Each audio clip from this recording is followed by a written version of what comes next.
Halo teman-teman, welcome back to my channel. It's Yulia. Oke, hari ini aku mau sedikit sharing tentang program studi yang aku tempuh, yaitu pendidikan bahasa Inggris.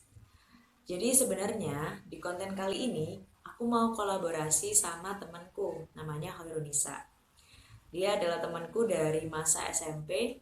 Kebetulan kita pernah jadi tutor bareng dulu di asrama.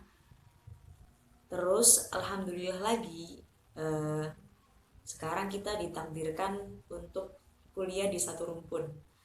Meskipun beda. Aku di pendidikan bahasa Inggris, temanku di sastra Inggris. Cuma kita beda universitas aja. So, video ini aku dedikasikan buat teman-teman yang sedang berjuang untuk memilih program studi ataupun perkuliahan ataupun universitas.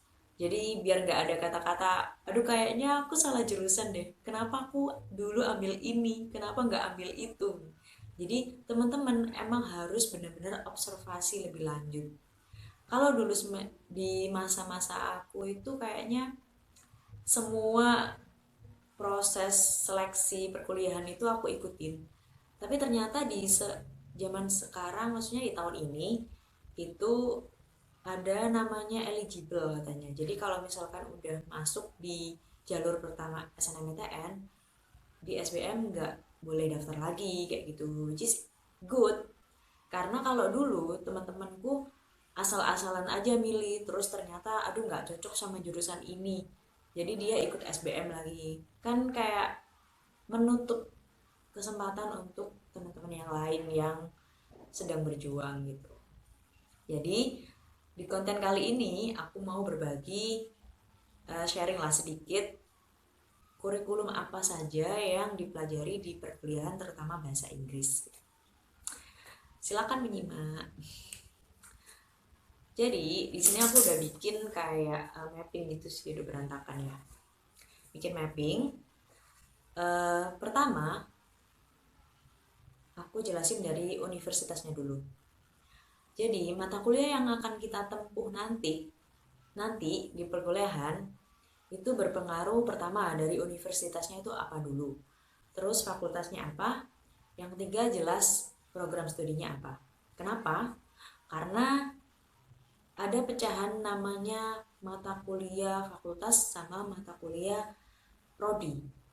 Mata kuliah fakultas berarti mata kuliah yang menunjang fakultas apa. Misalnya kalau aku nih di Fakultas Ilmu Keguruan.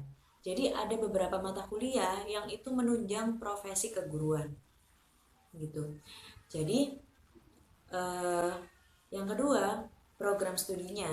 Jadi kayak benar-benar fokus studi ini akan mempelajari apa gitu. Sekarang kita coba untuk bedah ya. Saya tunjukin dulu apa namanya transkrip nilai saya di semester 1. Bukan nilainya sih tapi urutannya. Jadi di semester 1 itu saya dapat 10 mata kuliah. Ada namanya literal listening, speaking for survival function, literal reading, general writing, elementary English grammar, terus general English, terus pendidikan Pancasila dan kewarganegaraan, terus Arabia Nadoria, terus ada pengantar studi Islam, terus ada Islam Nusantara dan kepesantrenan. Nah, di beberapa mata kuliah ini menunjang ketiga pokok. Universitasnya umum atau Islam, fakultasnya apa, terus prodinya apa. Tadi kan sudah ada. Untuk yang di bahasa Inggrisnya sendiri, itu ada literal listening, speaking for survival function, literal reading, general writing, elementary English grammar, general English. Nah, itu penunjang di program studi bahasa Inggris. Untuk yang kedua, fakultasnya. Karena fakultasnya keguruan, Jadi ada yang namanya pendidikan Pancasila dan kewarganegaraan. Terus karena kita ada di Universitas Islam, itu ada namanya Arabia Nadoria, pengantar studi Islam, terus Islam Nusantara dan kepesantrenan. Begitu. Jadi teman-teman kalau misalkan sudah memutuskan dari awal mau milih universitas umum atau universitas Islam, teman-teman juga harus paham karena di Universitas Islam akan lebih banyak pecahan program studi Islamnya gitu. Karena ada temanku yang dia kaget dulu nggak pernah observasi kalau dia mikirnya oh pendidikan bahasa Inggris pasti ya yang dipelajari bahasa Inggris aja gitu. Dia nggak tahu kalau ada mata kuliah penunjang yang mendukung program studi Islamnya itu. Jadi dia mengeluh, loh kuliah bahasa Inggris kok belajar ulumul hadis, kuliah bahasa Inggris kok belajar bahasa Arab kayak gitu-gitu. Jadi teman-teman harus memperhatikan itu juga. Terus kan tadi udah ya mata kuliah penunjang fakultas sama mata kuliah penunjang prodi. Nah terus kalau di bahasa Inggris itu ada namanya, di studi yang lain juga ada sih. Ini ada namanya mata kuliah berjenjang. Mata kuliah berjenjang itu apa? Mata kuliah dasar yang akan mengikuti proses teman-teman selama berkuliah. Kalau di bahasa Inggris kan ada 4 skill. Yang pertama adalah reading, speaking, writing, dan listening. Jadi 4 dasar skill bahasa Inggris ini akan mengikuti proses teman-teman berkuliah. Contohnya, kalau tadi kan semester 1 udah dapat literal listening. Nah, di semester 2 nanti teman-teman akan dapat namanya inferential listening. Yang ketiga ada interpretative listening. Yang keempat adalah evaluative listening. Jadi nanti skill dasar itu tadi akan berproses juga gitu. Di grammar juga gitu. Ada yang namanya elementary English grammar. Ini teman-teman bisa pakai English Betty yang tebel itu. Terus yang di semester 2-nya ada pre-intermediate English grammar. Terus di semester 3-nya dapat intermediate English grammar gitu.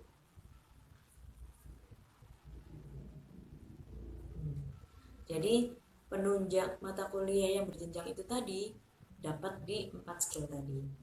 Terus di semester 3 nanti teman-teman akan mulai fokus nih. Fokus pada mata kuliah prodi, juga mata kuliah fakultas. Contohnya seperti apa?